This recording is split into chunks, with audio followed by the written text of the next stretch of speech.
Begum Khaleda Xiao কখনো ৭২-এর সংবিধানের পক্ষে কথা বলেননি। এখন যদি কেউ ৭২-এর সংবিধানের কথা বলেন, কার্যত তিনি শহীদ প্রেসিডেন্ট জিয়াউর রহমান সাহেবের বিরুদ্ধে অবস্থান নেবেন।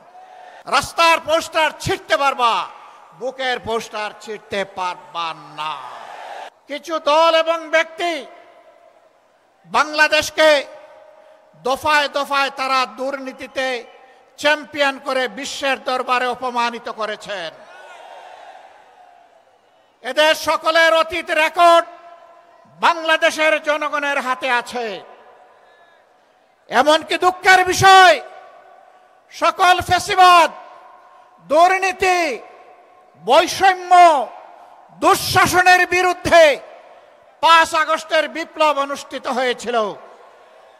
সেই বিপ্লবের পরের দিন থেকে একটা গোষ্ঠী নিজেদের কপাল কিসমত গড়ার জন্য বাংলাদেশের জনগণের উপর ঝাঁপিয়ে পড়েছে। আজ চাঁদাবাজদের দৌরাত্ম্যে সমাজ জীবন অতিষ্ঠ ততষ্ঠ, ত্রাহি ত্রাহি অবস্থা। বিনিয়োগকারী, শিল্পপতি, ব্যবসায়ী, ক্ষুদ্র ব্যবসায়ী কেউ শান্তিতে নাই। আগের চেয়ে চাঁদার রেট বেড়ে গেছে বলে সকলেই তারা বিষাক্ত নিঃশ্বাস ফেলেন। তারা বলেন, আগেও ভালো ছিলাম না, এখন আরো খারাপ।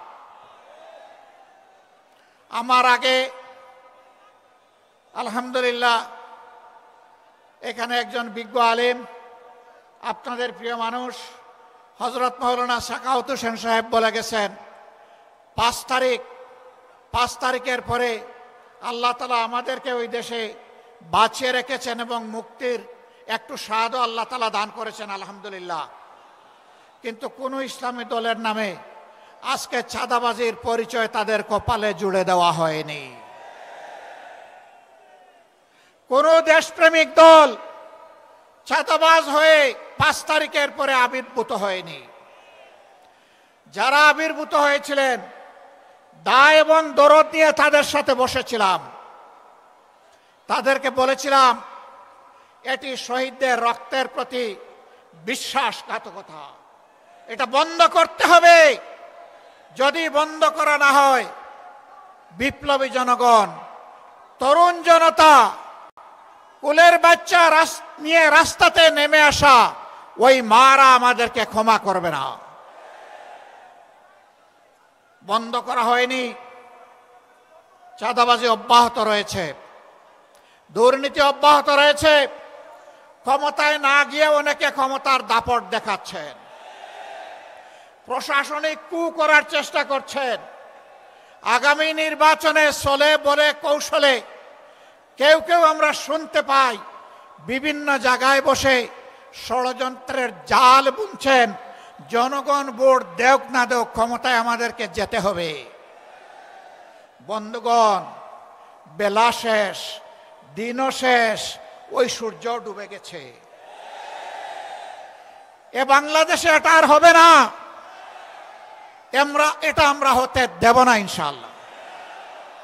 আমরা তরুণ যুবকদেরকে জিজ্ঞেস করতে চাই, যাদের বয়স ৩৫ কিংবা তার নিচে, ৩টা নির্বাচনে ভোট দিতে পারো নাই, অর্থাৎ সারা জীবনে একটা ভোট দিতে পারো নাই। আগামীতে তোমাদের ভোট নিয়ে কেউ ছিনিমিনি খেলুক, কেউ চুরি করুক, কেউ তোমাদের ভোট হাইজ্যাক করুক, তোমরা কি তা বরদাস্ত করবে? আমরা তোমাদেরকে কথা দিচ্ছি, তোমাদের ভোটের পাহারাদারি করার জন্য আমরাও যুবক হয়ে সেদিন তোমাদের সাথে একইভাবে লড়বো ইনশাআল্লাহ।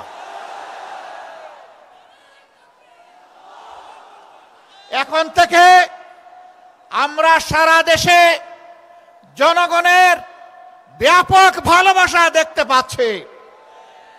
এই ভালোবাসায় ঈর্ষান্বিত হয়ে মনের জ্বালায় অনেকে আমাদের ব্যানার, ফেস্টুন, প্লেকার্ড, আমাদের পোস্টারগুলো ছিঁড়ে খান খান করে ফেলছেন। বন্ধুগণ, টের পান নাই, জনগণ আজকে আর গাছের পোস্টার, লাইট পোস্টের পোস্টার, রাস্তার উপর দড়ি দিয়ে সাঁটানো পোস্টার দেখে সিদ্ধান্ত নেয় না। আজকে তারা সিদ্ধান্ত নিয়ে ফেলেছে, যাদেরকে তারা ভালোবেসেছে তাদের বুকের ভিতরে তারা পোস্টার স্থায়ীভাবে স্থাপন করে দিয়েছে। রাস্তার পোস্টার ছিঁড়তে পারবা, বুকের পোস্টার ছিঁড়তে পারবা না। অতএব ওই পোস্টার ছিঁড়াছিঁড়ি করে কোনো লাভ নেই। দিশাহারা হয়ে, হতাশ হয়ে, ক্ষুব্ধ হয়ে চূড়াগলিতে কেউ যদি হাঁটার চিন্তা করেন, তাহলে প্রয়োজনে আরেকটা 5 আগস্ট অনুষ্ঠিত হবে ইনশাআল্লাহ। যেই 5 আগস্ট সন্ত্রাসকে, ফ্যাসিবাদকে তাড়িয়ে দিয়েছিল, সেই 5 আগস্ট প্রয়োজনে আবার রুখে দেবে ইনশাআল্লাহ।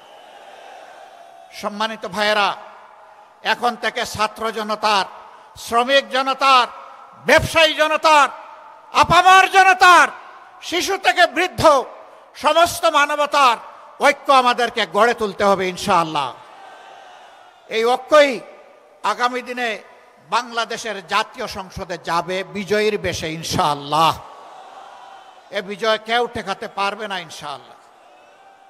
কারণ আমরা আছি মজলুমের পক্ষে, আমরা আছি অপশাসনের বিরুদ্ধে, আমরা আছি বৈষম্যের বিরুদ্ধে, আমরা আছি ন্যায়ের পক্ষে, আমরা আছি আল্লাহর দেওয়া কোরআনের বিধানের পক্ষে।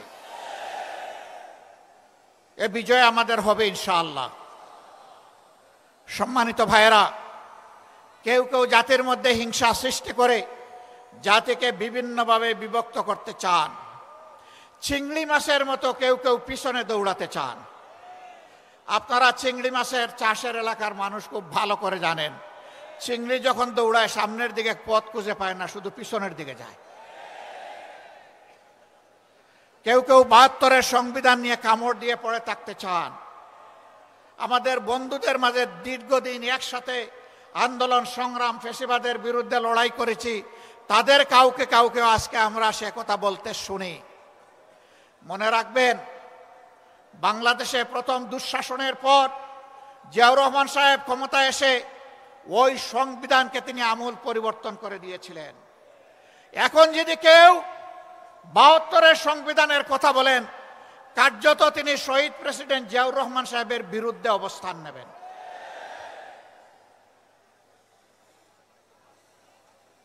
৭২-এর সংবিধানের কথা আজ যিনি অত্যন্ত সংকটজনক অবস্থায় আছেন, জাতির এক শ্রদ্ধার কেন্দ্রবিন্দুতে যার অবস্থান, বেগম খালেদা জিয়াও কখনো ৭২-এর সংবিধানের পক্ষে কথা বলেননি।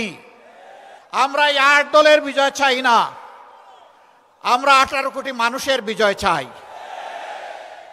আমরা কোনো দল বিশেষের বিজয় চাই না, আমরা মজলুম জনগণের বিজয় চাই, আমরা আল্লাহর কোরআনের বিজয় চাই। সেই বিজয়ের মিছিলে আপনারা সবাই জান প্রাণ দিয়ে লড়াই করে যেতে রাজি আছেন? আমরা যে 5 দফা কর্মসূচি ঘোষণা করেছি, যার ভিত্তিতে এখন এই আন্দোলন চলছে, আমাদের স্পষ্ট বক্তব্য, আমাদের দাবি পূরণ না হওয়া পর্যন্ত আমাদের লড়াই চলবে। আর আমরা জনগণের জন্য যা করতে চাই, দুর্নীতিমুক্ত সমাজ, ন্যায় বিচার সকলের জন্য, এবং তার পাশাপাশি অর্থনৈতিক ব্যবস্থাকে ঢেলে সাজানোর যে অঙ্গীকার আমরা ব্যক্ত করেছি, তাবেদার নয়, স্বাধীন রাষ্ট্রের যে পররাষ্ট্রনীতি আমরা ঘোষণা করেছি, তা প্রতিষ্ঠিত না হওয়া পর্যন্ত আমাদের লড়াই অব্যাহত থাকবে। আমাদের যুবক যুবতীদের আকাঙ্ক্ষা পূরণ না হওয়া পর্যন্ত আমাদের লড়াই অব্যাহত থাকবে। আমরা যুবক যুবতীদেরকে কথা দিচ্ছি, বাংলাদেশ তোমাদের হাতে তুলে দেওয়ার জন্যই আমরা এই আয়োজন করেছি। তোমরা তৈরি হও, এ বাংলাদেশ আমরা তোমাদের হাতে তুলে দিতে চাই। আমরা সাথে থেকে তোমাদেরকে দোয়া দেব, সহযোগিতা করব। সন্তানেরা দেশ চালাবে সুন্দরভাবে, এটি হবে আমাদের জন্য গর্বের কারণ। প্রস্তুতি নেওয়ার জন্য আহ্বান জানাচ্ছি। তোমরা প্রস্তুত হয়ে আসো।